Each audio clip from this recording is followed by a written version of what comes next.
하시기를 축복합니다. 말씀 전하기 전에 교회 소식 먼저 좀 전해드리고 말씀 나누도록 하겠습니다. 이번 주일 성탄 전일인데요. 성탄 칸타타가 우리 주일 2부 예배 시간 11시에 있게 됩니다. 이번 주는 1부 예배를 따로 드리지 않고 2부 예배와 같이 우리 어린이 청소년들과 함께 드리게 됩니다. 성탄 전야 예배는 주일 저녁 6시에, 오후 예배는 드리지 않고 주일 저녁 6시에 드리게 됩니다. 축하 발표를 준비하고 있는 기관과 부서에서는 우리 공명과 함께 내용을 장규동 전사님께 오늘까지 알려주시면은 순서지를 제작할 수 있겠습니다. 2018년 사역 신청을 받습니다. 우리 주보 오면 참고하셔서 우리 교회학교 또 찬양대 및 각 부서를 섬기기 원하는 사역들을 신청해 주시고 또 기도로 잘 준비해 주시기를 바랍니다. 12월 31일 주일 송구 영신 예배가 있고요. 그 다음 1월 2일 화요일부터 6일 토요일까지 신년 특별 새벽 기도회가 있습니다.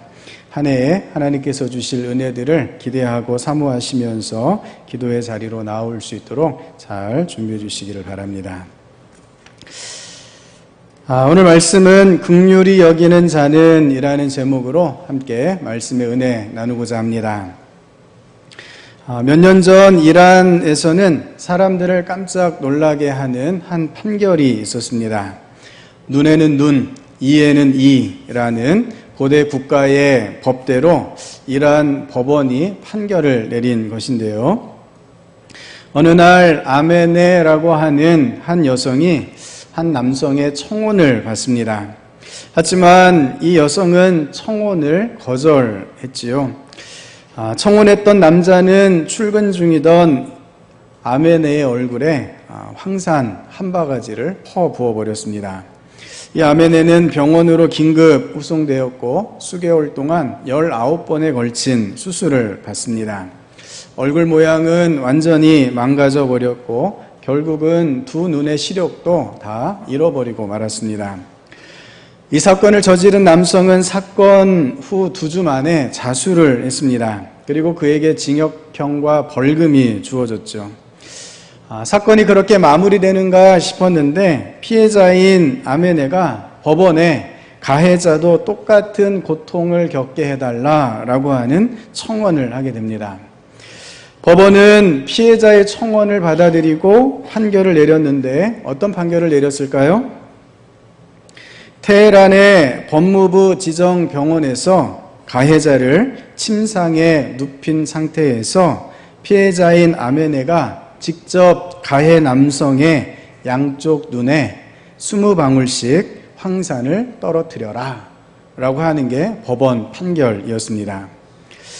참 우리가 받아들이기 힘든 판결이죠. 이렇게 판결을 내린 지 3년 만에 그 형을 집행할 것을 명령했는데 막상 또 집행 당일 그 형의 집행이 연기되었다라고 하는 소식입니다.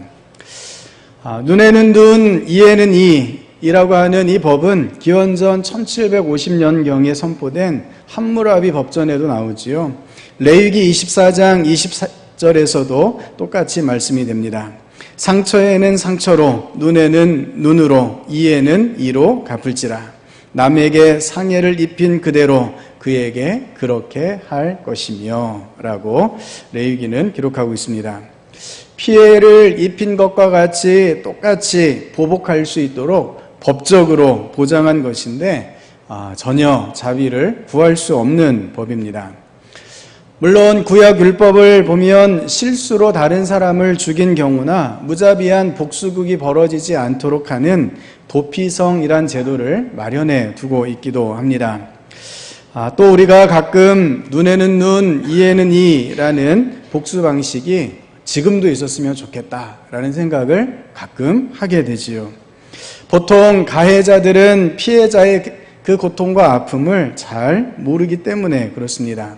가해자들도 똑같이 고통을 겪어봐야 범죄가 줄어들 것 같다라고 하는 생각도 해보고 또 내가 당한 만큼 돌려주고 싶다라고 하는 복수심 때문에 그런 생각을 하기도 합니다. 하지만 만일 지금도 이 법이 그대로 존속됐더라면 얼마나 끔찍할까라고 생각해 보게 됩니다.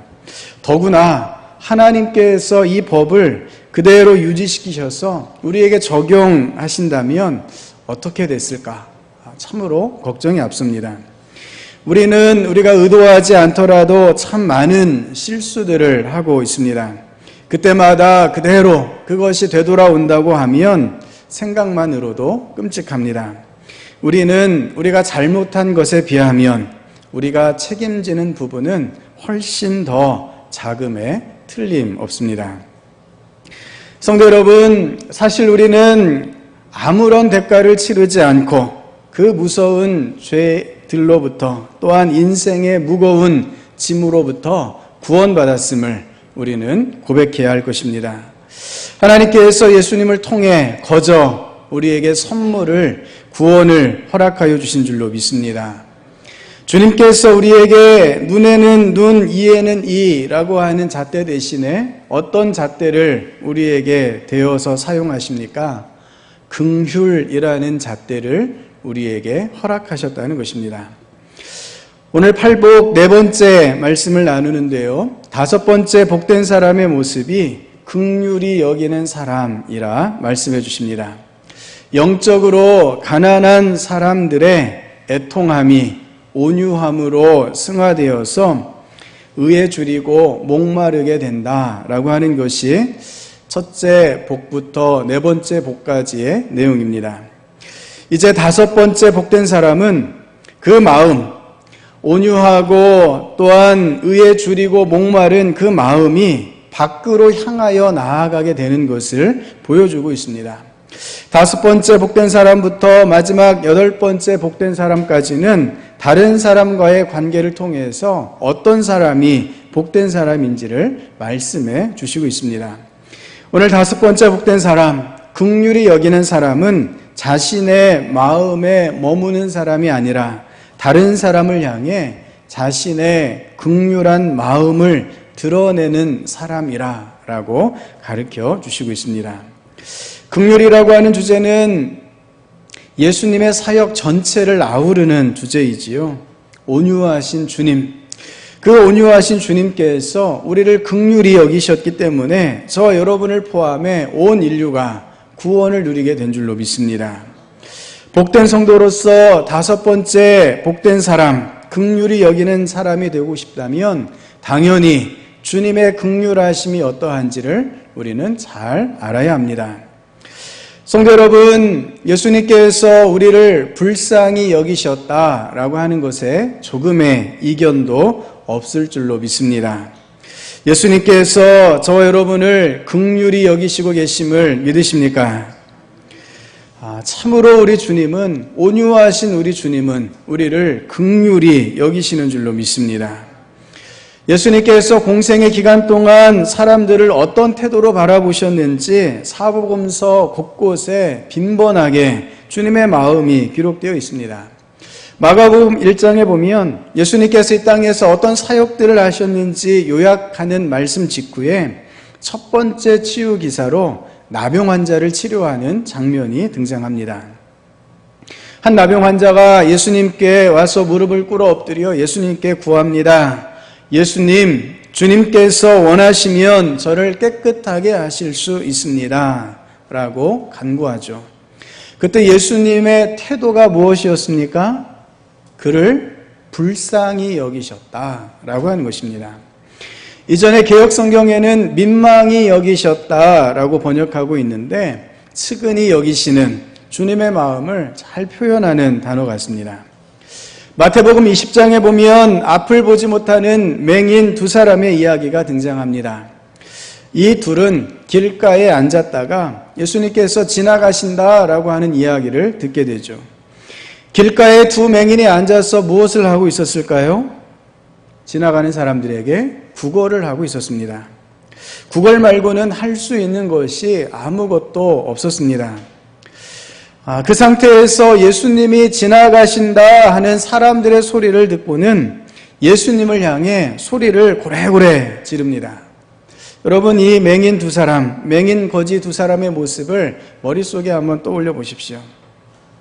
앞을 보지 못하는 이 맹인 둘이 소리를 지르면서 예수님의 도움을 요청하는데 이 요청이 예수님의 마음을 쾅쾅 두드립니다. 맹인들이 무엇이라 외쳤습니까? 주여 우리를 불쌍히 여기소서 다윗의 자손이여. 우리 같이 한번 따라서 해볼까요? 주여 우리를 불쌍히 여기소서 다윗의 자손이여. 아멘. 주변의 사람들이 그 소란을 잠재우기 위해서 그들을 꾸짖습니다. 하지만 그들은 더 큰 목소리로 예수님께서 자신을 불쌍히 여겨주시기를 외칩니다. 마침내 예수님께서 그들을 부르셔서 무엇을 원하느냐라고 물으십니다. 그때 예수님의 마음, 예수님의 태도, 예수님의 모습이 그들을 불쌍히 여기는 모습이었지요. 마음 중심으로부터 앞을 보지 못하는 그들을 불쌍히 여기셨습니다. 성도 여러분, 주님의 눈빛은 항상 이런 눈빛이었습니다. 주님의 마음은 항상 동일한 마음이셨지요.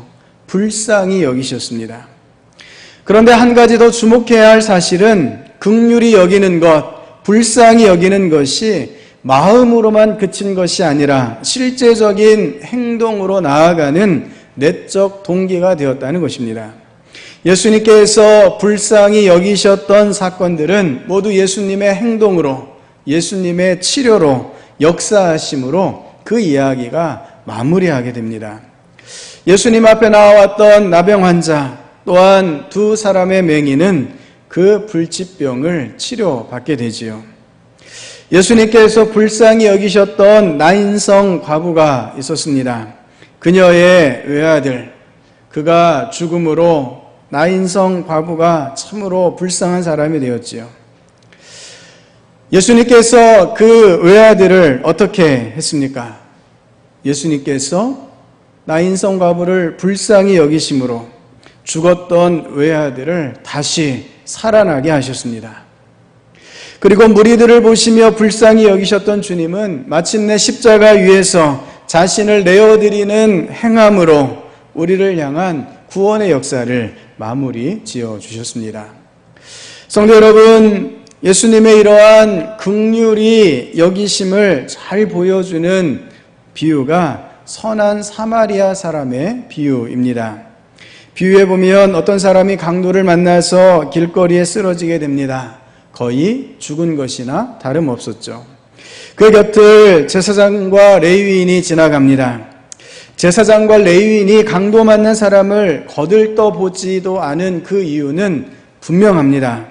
그들은 율법을 준수하기 위해서 거룩한 사람이 되는 길인 그 율법을 지키기 위해서 강도 만난 사람을 그냥 지나쳐야 했다라고 하는 것이죠. 율법에 어떤 규정이 있습니까? 시체에 손을 대어서는 안 됩니다. 시체에 손이나 발이 닿게 되면 7일 동안 부정하게 됩니다. 그 기간 동안은 성전에 들어갈 수 없게 되지요. 누구든지 들에서 칼에 죽은 자나 시체나 사람의 뼈나 무덤을 만졌으면 7일 동안 부정하다라고 하는 것이 율법의 정신입니다. 제사장과 레위인은 이 율법을 어길 수도 있는 이런 상황에 결코 개입할 수는 없었습니다. 하지만 마지막 사마리아인은 어떻습니까? 그는 이 율법에서 자유로웠습니다. 아니, 율법을 온전하게 성취했지요. 예수님께서는 자신에게 무엇이 가장 큰 계명입니까? 라고 질문했던 그 율법 교사에게 다시 되묻습니다. 누가 강도 만난 자의 이웃이 될 수 있겠느냐라고 하는 질문이지요. 이 율법 교사는 내심 제사장과 레위인이 율법적으로 참 잘했다라고 생각하고 있었을 것입니다.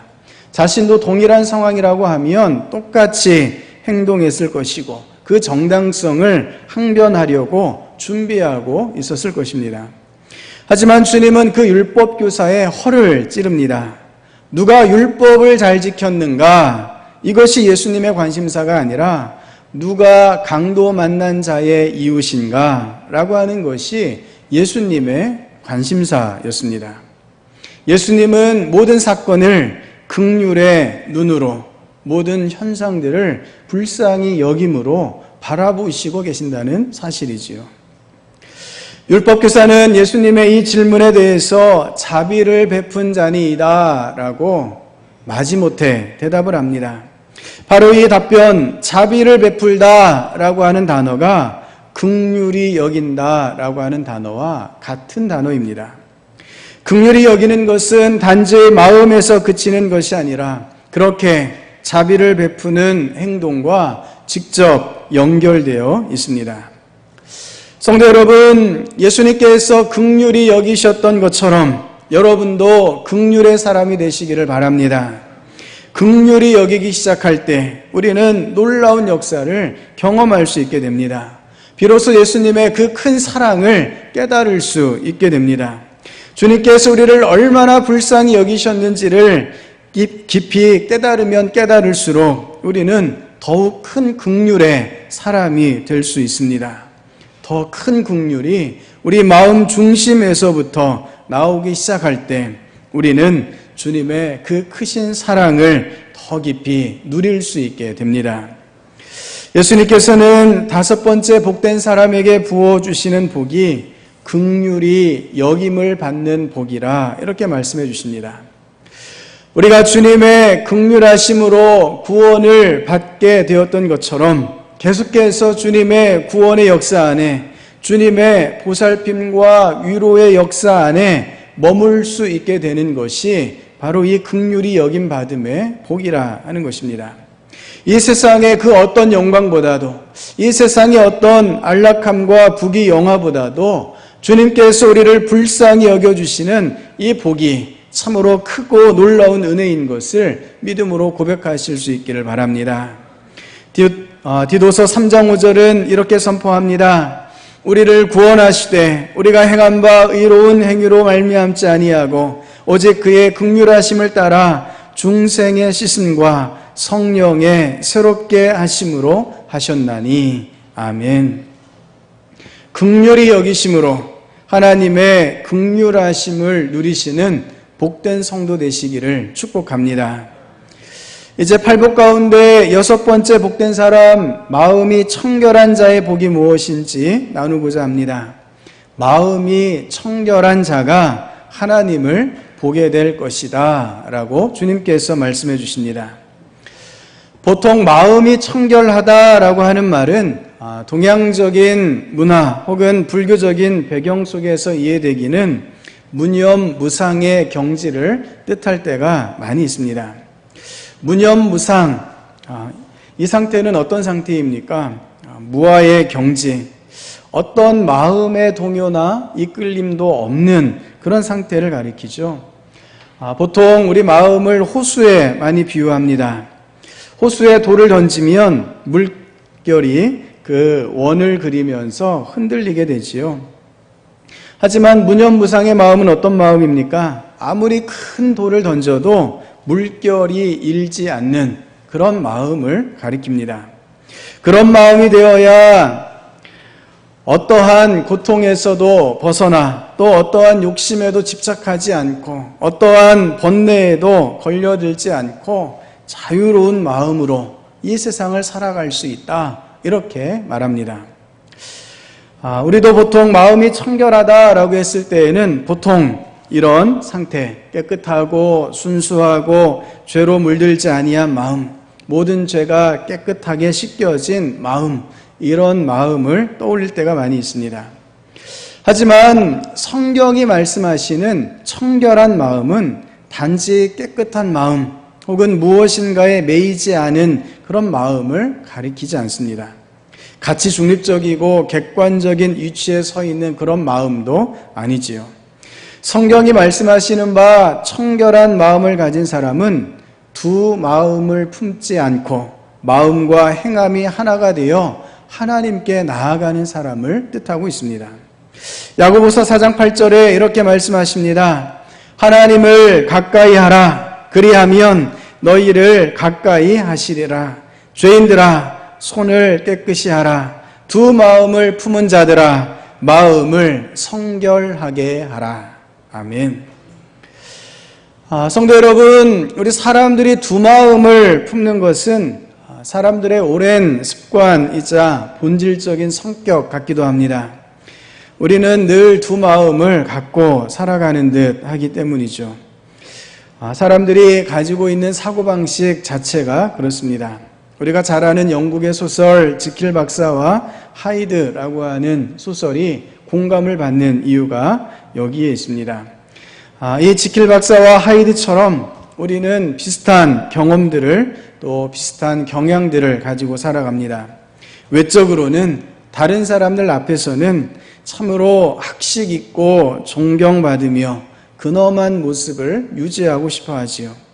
하지만 내면적으로는 어떻습니까? 다른 사람들에게 결코 드러내고 싶지 않은 끊임없는 욕망 가운데 시달리고 있습니다. 도저히 어떻게 할 수 없는 그 욕망이 늘 사람들의 마음 중심 가운데 도사리고 있다는 사실이지요. 성도 여러분, 우리는 늘 나 자신을 위한 욕망의 마음과 하나님께서 원하시는 마음 사이에서 갈등을 빚곤 합니다. 이런 우리들의 모습 앞에 주님은 한 마음을 품은 겉과 속이 일치된 삶으로 나아가는 청결한 사람이 되기를 권면하고 계십니다. 사도 베드로는 이렇게 말씀합니다. 너희가 진리를 순종함으로 너희 영혼을 깨끗하게 하여 거짓이 없이 형제를 사랑하기에 이르렀으니 마음으로 뜨겁게 피차 사랑하라. 아멘.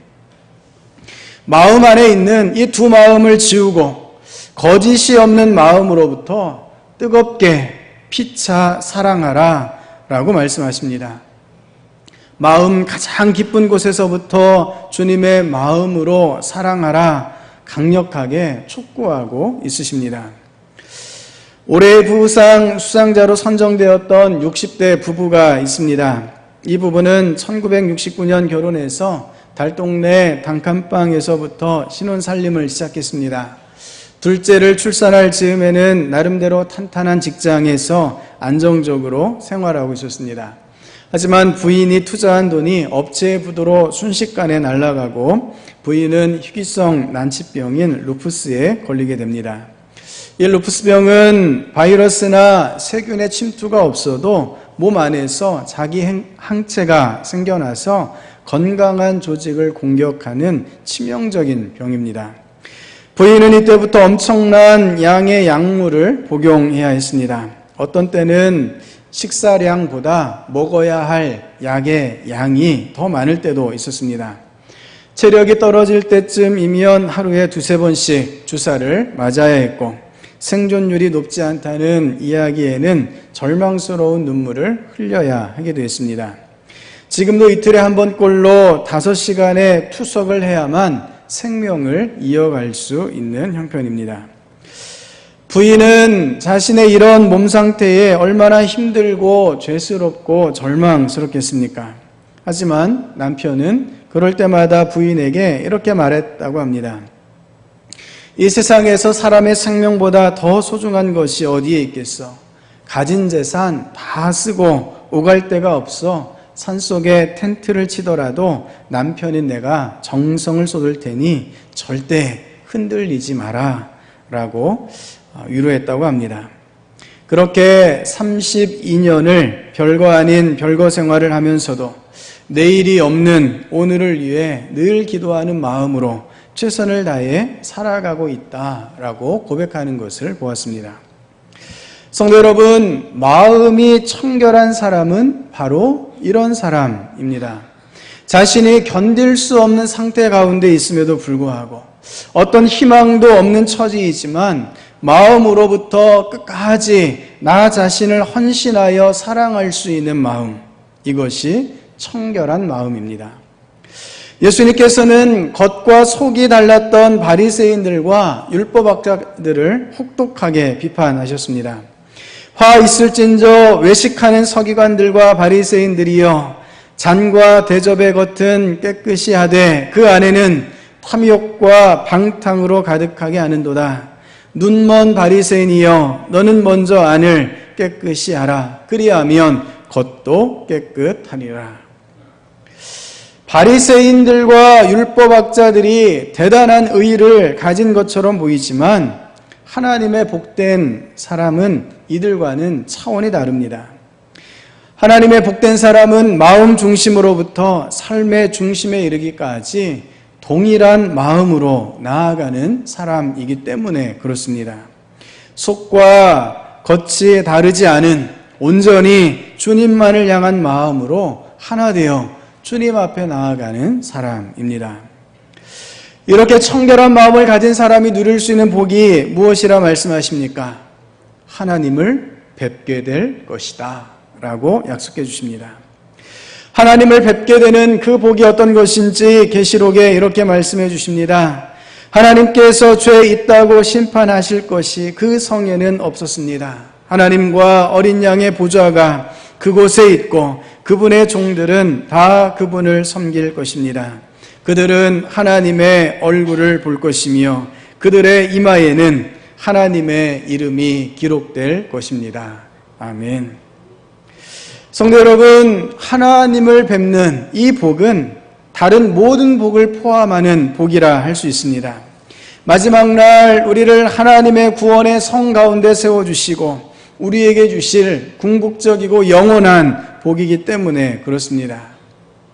성도 여러분, 여러분 마음 가운데 여전히 두 마음으로 갈등하고 있는 것들이 있습니까? 아직 하나님 앞에서 포기하지 못한 것이 있으신지요? 겉으로는 어떻게든 한다고 하면서도 마음 중심 가운데 여전히 불편한 부분들이 있으십니까?